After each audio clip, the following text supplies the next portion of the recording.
Hi, and welcome to an episode of the JetRails podcast. I'm Robert Rand, your host. Today, we're going to be talking about new e-commerce payment standards. In essence, the credit card industry as a whole has kept the needle moving. It's not a static thing to keep credit card payments moving in a secure and an efficient way. So that certainly has an impact on e-commerce users. And we thought it would be great to tackle with an old friend. I've got Alex Povolotski from the Collins Harper team here on the line with us today. And Alex was one of our first guests, recurring guests on the podcast. It's been some time. Alex, how you doing? Thank you for inviting me over again. The first, and I hope not the last. By all means, it's going great despite of all the pandemic things. Everybody's moving online, so it's actually very productive year despite of everything that's going on in the world. And happy to be invited to your podcast again. Yeah. So, what's cooking at Collins Harper? Just getting through the days like the rest of us, or a lot of actually an influx of work. You'll be surprised. A lot of companies use the downtime to brush up the projects that they have been delaying. Others are so flooded with business because everything is moving online, since most people are quarantined in their houses, etc. So we see boom in large to medium size e-commerce clients, payment clients, shipping clients.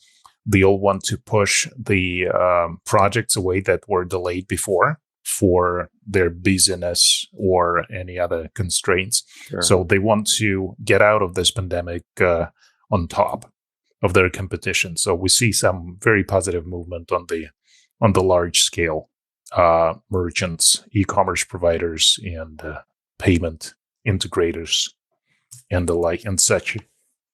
It's interesting, technology usually innovates at a particular speed.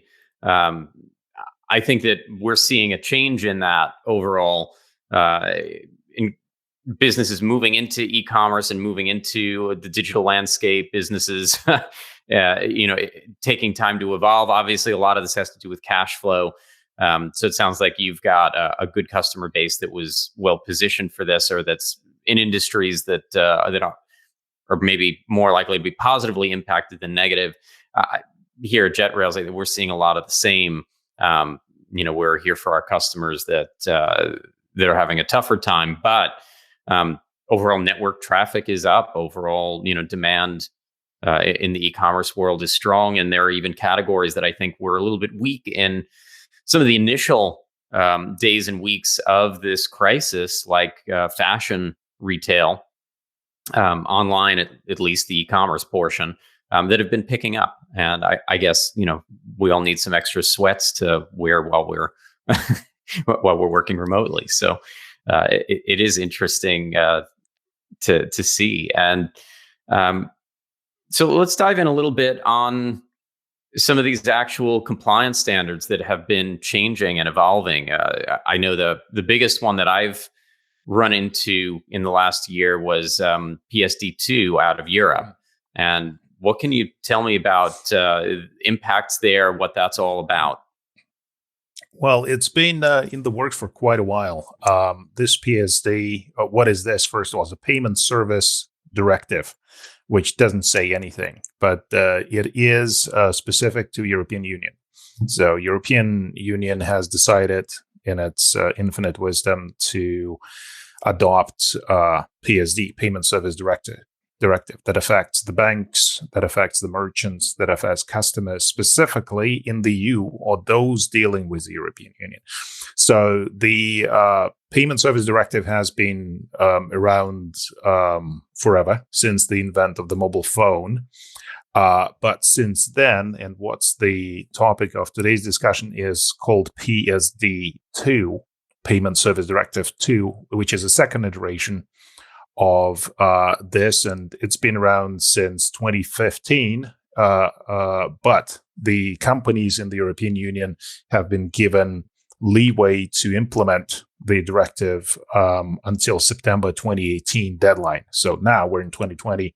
It must be on or you're off. It's also known as 3DS 2.0 compared to the previous 3DS 1.0. So actually, it's more known amongst merchants and integrators as 3DS, which is 3D secure compared to PSD. In Europe, maybe it's known as PSD more, but amongst integrators and technology companies and merchants, it's known as AKA 3DS 2.0.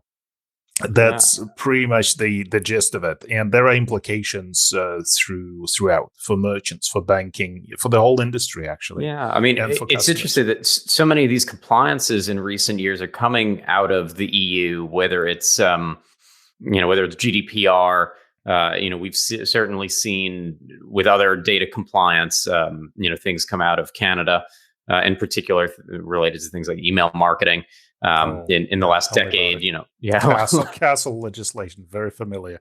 Me sitting in Canada right now, still partly frozen. Castle, Canadian anti-spam legislation, huge. So what is what is this specific? Yeah, this 3DS 2.0, this PSD2. What are the requirements on all of us? Well, first of all, before the requirements, I'd like to talk a little bit how it affects the industry players. So it affects the banks, it affects the payment integrators, intermediaries, so to speak. It affects the merchants, and it affects the customers. So how it affects the banks is this. So the merchants now, with customers' permission, and that's the whole point of PSD2 or 3DS 2.0, can access the customer's bank account with customer's consent without any intermediaries, directly through an API. So now what this 3DS 2.0 enables is an API access to the banking without any intermediaries. So that reduces the cost big time. Visa claims that it improves the transaction times quite significantly because it doesn't have to go through certain gateways, et cetera, intermediaries, payment integrators. It can go directly to the bank with customer's approval, and they can tap into the customer's bank information. And that's, again, within the EU. So you're talking about German payment methods like SEPA, SEPA, and others, so on and so forth. In the kingdom of the Dutch, same thing is happening, et cetera, et cetera. So it's a direct access to the bank account. Reminds me a little bit about of payments in places like Brazil that have been typically more tied into the individual users, identification within the country and other things that really cut down on potential fraud. So that's interesting. So that's another issue. It eliminates the intermediaries, a lot of them. It cuts down the cost because intermediary does not get their penny for this direct access to the banking information from a client. But it also eliminates fraud a lot because another point for the PSD2 or 3DS 2.0 is it's all about fraud. So it requires two-factor authentication. It is tailored to use in cell phone devices a lot. So everybody has a mobile device at some point, and it enables also biometrics. Hypothetically, not that you don't have to use it, but if you do use it, it enables more complex decision making for the anti-fraud tools because they pick up more data. So, for example, I, as a customer, go to the merchant that has the PSD2 implemented. If it's an EU merchant, they must by now, as of September 2018. And I say, I want to buy, the item, backpack. I put it in the cart, and I do the checkout. And at the checkout, I'm asked what payment method I want to use. So I say, I want to pay by my bank, SEPA, the payment method, Germany. And they ask me for the usual address, phone number, name, but also they can send me a text to my phone, or if I have a banking application on my phone already, it asks me to log in, and during the login, it captures the customer's location. It captures the customer's the login, if it's a login, yes or no. It captures authentication on the phone as well. So, for example, I got the one of the newer iPhones that has this Face ID. So, in order to get in, there's another level of authentication. I must log in through with my face. On a lot of Android devices, there is this thumbprint, right, where the fingerprint. So these are the some of the biometrics Androids that I are was doing talking about. the face scans now too. It's so this all sounds highly American, right? We're going to cut out all the middlemen and destroy the whole capitalist chain in the mix. That sounds very American, right? And then we're going to go ahead and we're going to, we're going to force people to give up all their identifying information in order to make a simple purchase. So this is something that I think Americans were looking for, right? Yeah, no. I wouldn't get into politics. I don't know about under which president it could be true, but that's what the EU mandated, and that's a mandatory thing. So if you are an online merchant, you have to be compliant with PSD2. Sorry, as of September 2018. And so the banks are happy with it because transactions are quicker and they don't have to pay to third-party integrators to connect to them. The merchants are confused about it. At least they were before September 2018. It's mandatory, but also they think twice about it because on the one hand, it reduces the fraud level hypothetically for them, and they see how because of 2FA, two-factor authentication, because of biometrics, because of deeper decision making. But on the other hand, the burden to comply is on the merchant and on the payment integrators that work with the checkout. We work a lot with Visa products like CyberSource, for example, that is fully compliant with PSD2 because they serve the globe, Europe, US, in Asia. So they can afford the innovation that's going to go into making that all work. But it's think a big push. Yeah, it's a big push to make this change. And everybody remember this Y2K problem back in 2000, where people got afraid that the year 2000 on the old machines would not compute. And there was a rush to program the nuclear stations and the power distributions and other old machinery, so that when the year 2000 clicks, it doesn't fail them. So similar happened before September 2018 with the payment integrators, the payment providers that service European market to be compliant with 3DS 2.0. It was a big push, and everybody was in a rush, and it's not a quick thing to do. I know that in other markets, including in North America, where I'm standing, we haven't seen the adoption maybe quite as fast. Just like with things like GDPR, that there may not be quite the same overlap or impact on business. But I think it's just as much. Look, how long did it take American businesses, brick and mortar retailers, to start having people use the chips embedded in their cards instead of swiping? It's still confusing. It's still confusing for a lot of people. And the merchants are complaining about it because they say it takes longer, bigger lineups, and the people are confused what to do. They still swipe when there is a chip in the card. So there's a lot of confusion. EU gave them from 2015 until September 2018 to implement it. So they gave them a few years. But, procrastination is the word that's commonly thrown around here. Everybody waited until the last moment.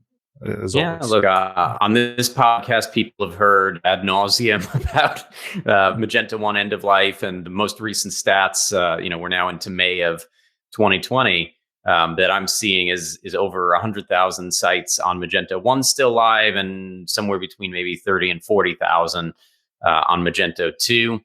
And it is it is very interesting to see just how all that plays out, because again, we're talking about standards and compliances like PCI compliance, and in many cases it's just like versions of PHP, where a majority of Magento users that I run into that aren't on JetRails are on an outdated version of PHP that's not getting security updates, that's out of compliance. And so I guess this falls into those factors.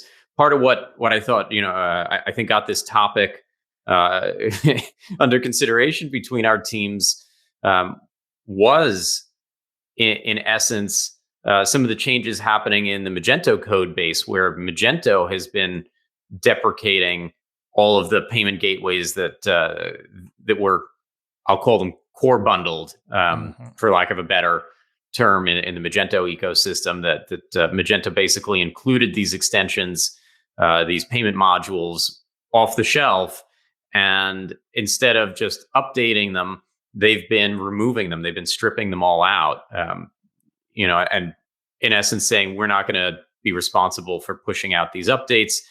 Go get whatever you need out of the Magento marketplace. You pick, you deal with the upkeep, you deal with the vendor that's producing that integration. Really interesting to see some of those changes. At first, I thought that may have been to make way for Magento payments, but as best as I can tell, that's been mothballed. So hard Uh, to tell exactly what the future is there, other than working directly with teams that make these payment integrations. I know that your team does a bunch of them. oh, we did quite a bit. We work with Visa, we work with Canadian acquiring banks, uh, and a lot of others too. And there was a big push to do it, the 3DS 2.0, from all of them, because they service European markets and they have to comply with it. And that's not a quick job to do. And large companies are better positioned in this case than the smaller ones. So yeah, the smaller ones struggled financially foot the bill because of this regulation. Mm-hmm.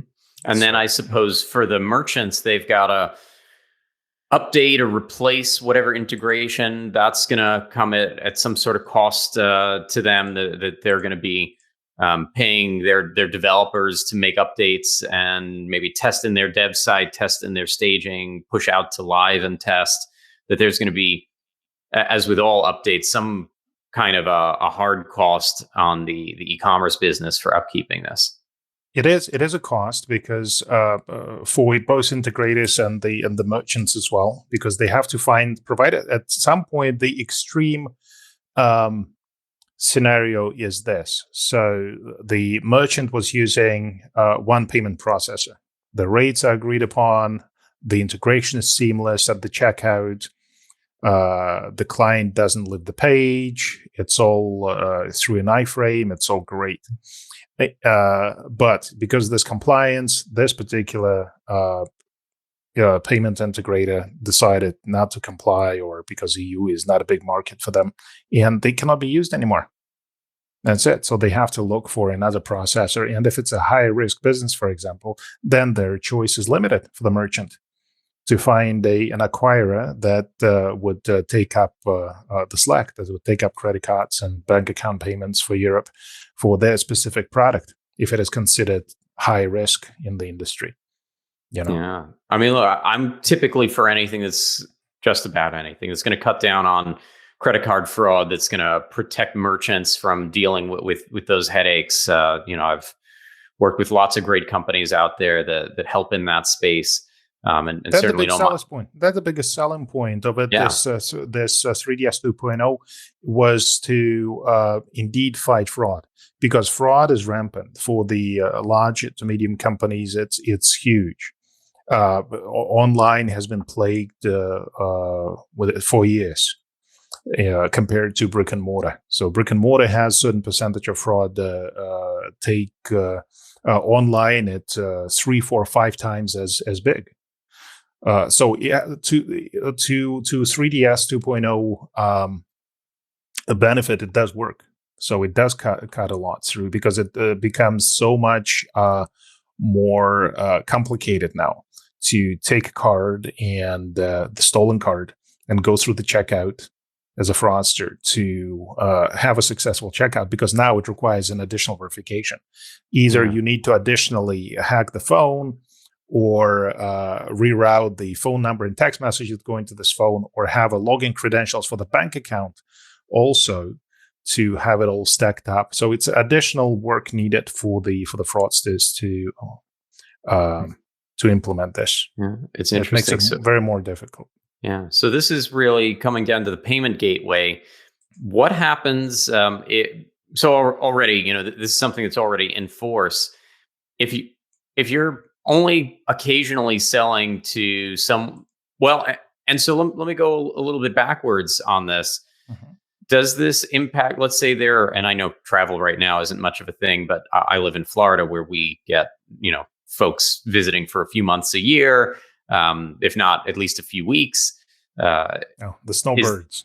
Is this an issue for U.S. businesses even taking credit cards from folks whose banks are based in the EU, or is this really for orders shipping to the EU, or where will someone run afoul of this potentially as a user? Are you aware of where they've really broken this down? Because like with GDPR, if you're not taking in any data that relates to European consumers, you're really not particularly impacted by it as heavily. In this case, again, I think part of the bigger impact is Magento, perhaps, and I might be wrong about this, but Magento deprecating integrations and forcing people to go and integrate something more up to date, which I don't necessarily see as a bad thing, but it's just a net impact.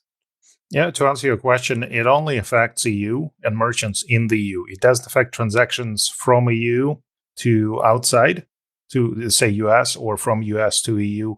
It's only EU to EU. And only European merchants must comply. And it only affects, a lot of times it affects their banks and the issuing banks, European issuing banks. So to answer your question, if a EU customer goes to US site to order something, with the issuing bank being, I know, Bundesbank, something, Raiffeisen in Austria, they take the credit card, they use it in the US store. The US store apparently is not compliant. Nothing happens there, so it's all good. So it's not like GDPR where overseas businesses are directly impacted in the same way. That's interesting. Same as you, as a U.S. citizen, you take your Wachovia card or Bank of America or JP Morgan, whatever, the credit card, you go into a European store online that's based in Europe, you buy something there to be shipped to the States. Also, you will not be forced to give access to your bank account because it's not integrated there. It's only for European banks. It's only for European merchants. So in that case, in that sense, it's good. It's okay for American merchants. They're not affected in this way unless they operate in Europe. When they operate in Europe, they have to be. Yeah, then all bets are off. Exactly. Okay. So that's just like in your example, quite right. Yeah, that's really interesting. So I guess that the biggest implication globally here is going to be on simply in the Magento community, at least, on the deprecation of these integrations, which also includes deprecation of Signify being a core bundled product. I'll be sure to share a link in the notes in the description to the episode where folks can read more about this announcement from Magento that came out a number of weeks ago. And this has been roadmapped. It's not new news, but in essence, folks are going to need to deal with having a compliant gateway or, getting something integrated as they upgrade to Magento 2.4 or take other reasonable steps to keep their site up to date in the future. So interesting. Any other overall, thoughts or tidbits as it relates to either this or any other? Not compliance. Not necessarily with compliance with the 3DS 2.0, but on the server side, on the hosting side, a lot of merchants, and I speak from experience, just relatively recently, a lot of medium-sized merchants got hit by a massive attack where a fraudster runs 500,000 credit cards through their gateway just to check them. with zero authorizations. So they run a zero authorization or 1 cent authorization or whatever on 500,000 cards. And a lot of merchants got hit by it, and they blame their gateway. And their gateway has nothing to do with it because it allows authorization. There's nothing wrong with it. It was not a capture transaction. It was not auth and capture. It was just zero authorizations to check. The fraudster was checking if the card is valid or not. So approve or decline kind of scenario. Yes or no. 0, 1. 1 or 0. And a lot of these merchants that got hit by this attack, it was relatively recently, well, within a month or two from this recording, they blame the gateways. And the gateways had nothing to do with it. They just, complied. They see a transaction. They authorize it was legitimate from their perspective. Yes, they took maybe a few hours to a day to catch the barrage, the increased activity to red flag it, because the 500,000 cards were run in like less than a day. So the gateway could have caught this quicker. But on the server and hosting side, the merchant itself should be responsible and think more how to secure their site, not just fully reliant on automation tools from their payment gateway, but do some if you limiting. have that kind of bot attack or that kind of that kind of an anomaly happening. Do IP limiting. Do some limiters. Put some Cloudflare on the servers. I guess we don't run into the problems because we've got that proactively dealt with. But that's here, and really that's interesting. a huge difference. That's a huge difference to work, for example, with JetRails bound host, because you already have it by default. And a lot of merchants with other hosting providers, they don't think about it until they're getting hit. And IP limiting, for example, Cloudflare, that could have solved it because they see the increase, the uptick in the access to the site. These transactions, 500,000, that's a lot, in a couple of hours. And this is from the same IP. Yeah, I mean, from the same, they didn't change IP. So you could limit it to, 5 transactions a minute, for example, from same IP. That could have at least limited the exposure. So to give you an idea of the exposure, so you say, so what? 500,000 authorizations, so what? It's not a fraud. But a lot of gateways, they charge per authorization. 25 cents, 30 cents, 10 cents per authorization. Wow. You can multiply it by half. You see how it gets out of, it gets costly real quick. And I can imagine those are some very interesting conversations between the gateways and the merchants, because you've basically, it's on you to secure your... Exactly that. Yeah, it's on merchants, and they refer to heard of this one yet. They said, "Look, wild. You agreed." Yeah, it is. I wanted to share with you. They refer the gateway company and the payment process refers them to the merchant agreement. They say, "Look, you agreed to pay 25 cents per authorization. You ran 500,000 authorizations. You owe us this much." And the merchant says, "But it wasn't me." I know, it was your client. Yes, but you agreed to pay for it. It went through your site. Yes. So don't rely solely on the gateways to keep you safe. Do proactively on the hosting level. And a lot of them don't even think about it until it hits them. But as simple as Cloudflare, forget even IP limiter and some other more detailed tools. Even a Cloudflare enabled on the site could have, on the server, protected them, at least limited, instead of 500,000 would have, 1,000, right? Huge difference. I'm going to be researching this one more. I wish I'd heard of it before. Well, we got to talk more. I missed something in the news. It wasn't in the news. It's a insider information without naming names, but it does happen. And merchants and news don't see it because everybody's embarrassed to talk about it. Then you will not see it unless you are in the dark forums and read how people do it. But a capture would help too.